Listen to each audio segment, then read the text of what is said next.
Welcome to Born to Praise TV channel. We are created to praise and worship God.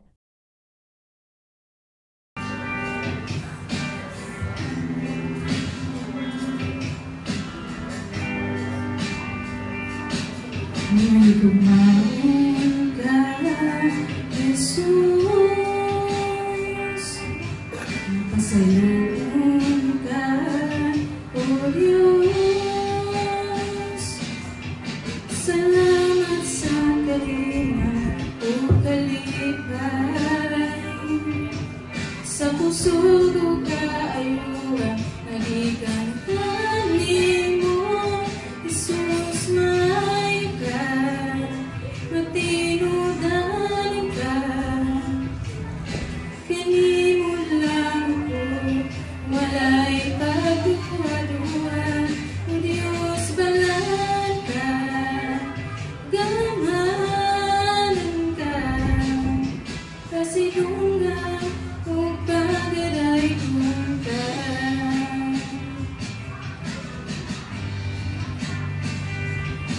May kumain ka, Jesus, mapasayoon ka, O Diyos. Salamat sa kalinaw, O kalipay, sa puso ko kaayuan, nagikan kanimo, Jesus, maayo ka, matinudan ka, kanimo lang ako, walay pagduwa-duwa, O Diyos, balan ka, gamanan ka, pasidungan, o pagaray kong ka.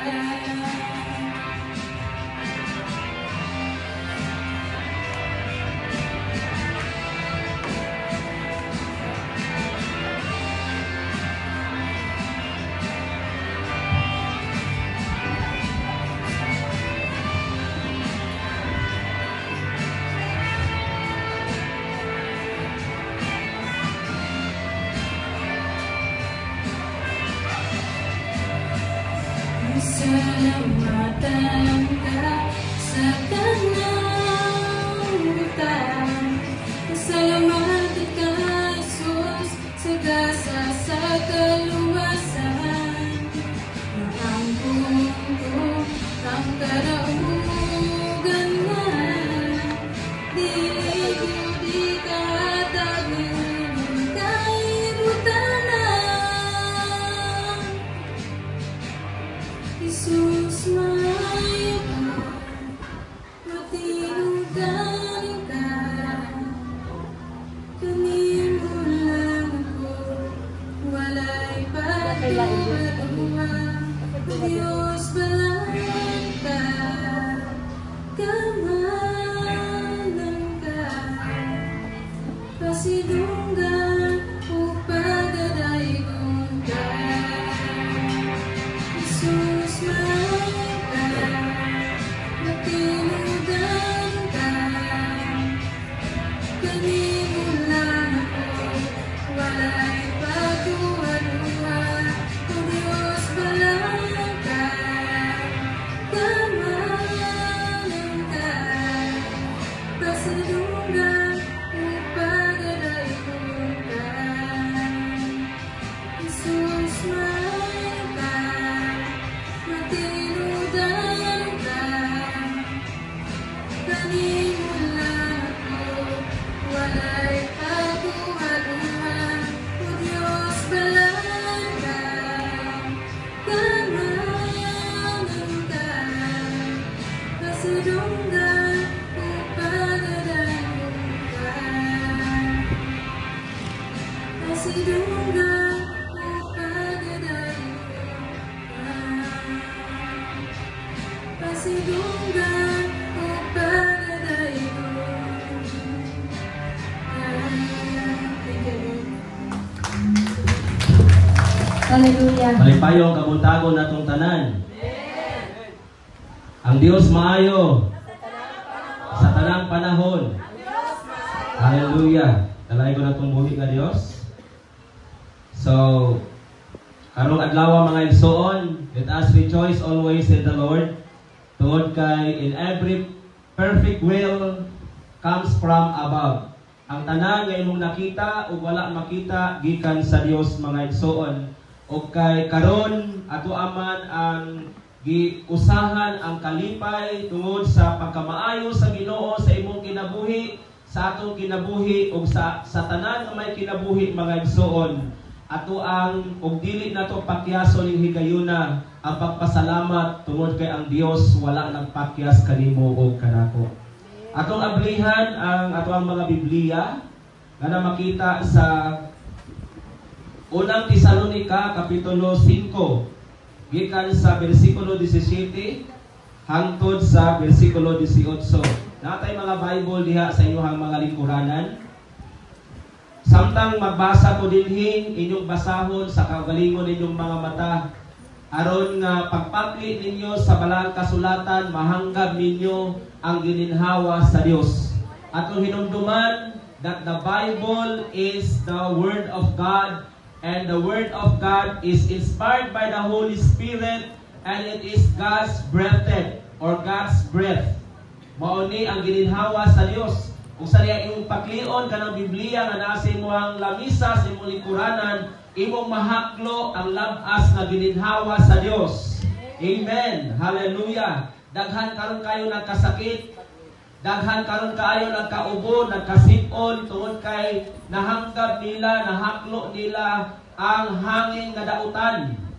Apan kung imong paklion ang balang kasulatan karon, imong mahaklo, imong mahanggab ang labas nga hangin nga gikan sa Dios tungod kay ang pulong sa Ginoo, God's breath by God.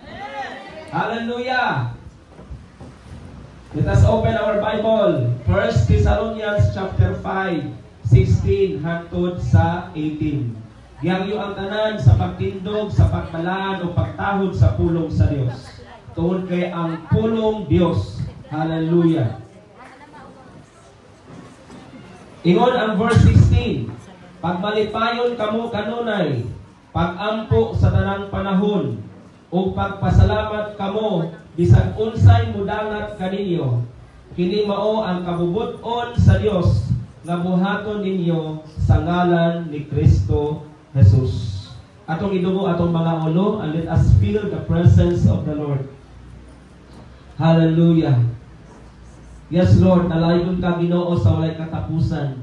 Imo ang dungog ug ang himaya. Ikaw ang among Dios. Ikaw ang among hari. Ikaw ang Ginoo nga wala mausab. Kaniadto karon ug sa umaabot.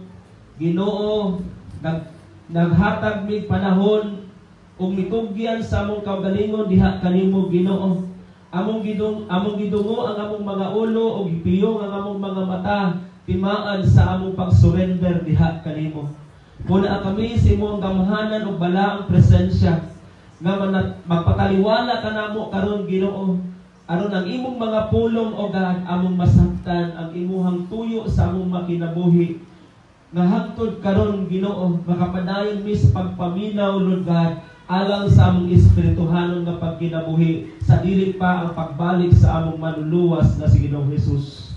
Lord, kung kami Ginoo sa imong langit nung nakaalam, tabangi Ginoo tanan nga mga magtotoo, ang tanan nga maminaw sa imong mga pulong karon. Dihugi ang imong ubos nga alagad karon Ginoo nga ikaw ang Dios. Makigsulti Ginoo taliwala nining mga katawhan nga imong gipadala aron sila maminaw Ginoo Dios, aron sila Ginoo mabuhi Ginoo Dios o God dili sa panlamang apan mabuhi sa matag pulong Ginoo nga imong isulti karon. Hallelujah.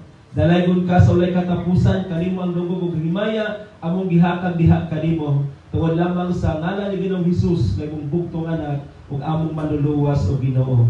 Amen o amen. Maglingkod ta uban ang presensya sa atong buhi nga Dios. Hallelujah.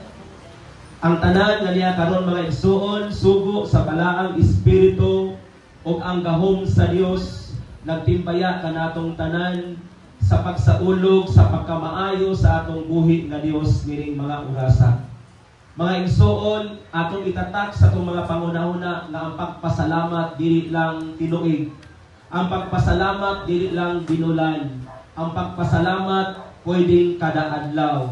Tungod sa gilinhawa, kanang hangin nga nigawas ug misulod sa imong ilong mga igsoon, ang tag-iya ni ana maulay pasalamati.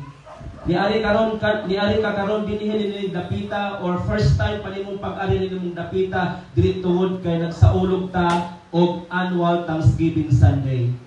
But ang rason nganong naa ka karon dinhi gitapok sa Ginoo tungod kay masayra na to ug ipaila sa Dios mga igsoon nga siya ang gamhanan ug siya ang mogibirno sa imong kinabuhi. Dili ang imuhang ikaw, dili ang imong kaniadto, kundi ang Dios nga nag-asoy nga nahimong hinungdan ngadto karon nakabarog ka, hangtod karon naa kay mga kasinatian mga igsoon ug gisulbad sa Dios ang imong mga problema mga igsoon. Ang gamhanan nga Dios mo nay rason nganong ikaw ug ako naa dinhi karon. Muna ina imong tapat, salamat kay nahibalag ka. Salamat nga ikaw alina. Salamat nga nakita nako sa imong mga mata nga malipayon ka. Amen. Hallelujah. Tagaig pahiyom ang imong tapat mga igsoon. Kay karon pa natin mo nahibalag. Hallelujah. Mga igsoon, ang atong tema karon nagikan sa unang Tesalonica kapitulo 5 gikan sa 16 hangtod sa 18 na nakuluhan kinig gratitude is an attitude. Ang pagpasalamat usa ka kinaiya mga igsoon. Nakita nato dinhi atong nabasa sumala ni Apostol Pablo nagisgot siya ang mga duties and responsibilities ug mao kini mga igsoon ang dapat natong kinaiya nga atong maposes samtang kita nangalagad og buhi nga Dios. Amen. Tululang ini ka mga butang nga gisgutan ni Apostol Pablo, pero pangutan ang imong kaugalingon, nakabuhat baka ani. Nakahimo bakas pagmalipayon, nakahimo bakas pagampo, nakahimo bakas pagpasalamat. Munang daghan kaayong mga Kristohanon karon magpasalamat mga igsoon, matag birthday la silang kinabuhi. Pero kung atong masayran mga igsoon ang gahom sa Dios, dili pwedeng ipaabot pa nato og usa ka tuig. Dili pwedeng ipaabot nato birthday nato. Dili pwedeng ipaabot pa nato mga igsoon anniversary sa atong church o sa ta magpasalamat. But every day, matod pa ni Apostol Pablo, pagpasalamat kamo, pagpalipayon kamo kanunay, because it's hard to thank the Lord without joy. Walay kalipay. Mga igsoon, nakita nato nga ang Dios wala siya maglantaw og barog. Wala siya maglantaw sa itong sinutan. Wala siya naglantaw sa itong makinaiya mga igsoon. Naglantaw siya sa itong attitude of the heart. Sa itong kasing-kasing. Kung unsa kini ka malipayon. That's why ningon si San Pablo, pag malipayon ka mo. Amen. Dapat makita sa dagway. Amen. Kailangan makita sa ating mukha. Ang mukha natin, kahit ating mukha, ang ating problema. Pero kailangan makita na masaya tayo. Amen. Dahil makita na. Because this is the good gospel for you and for me. Thanks for watching. Please don't forget to subscribe our channel.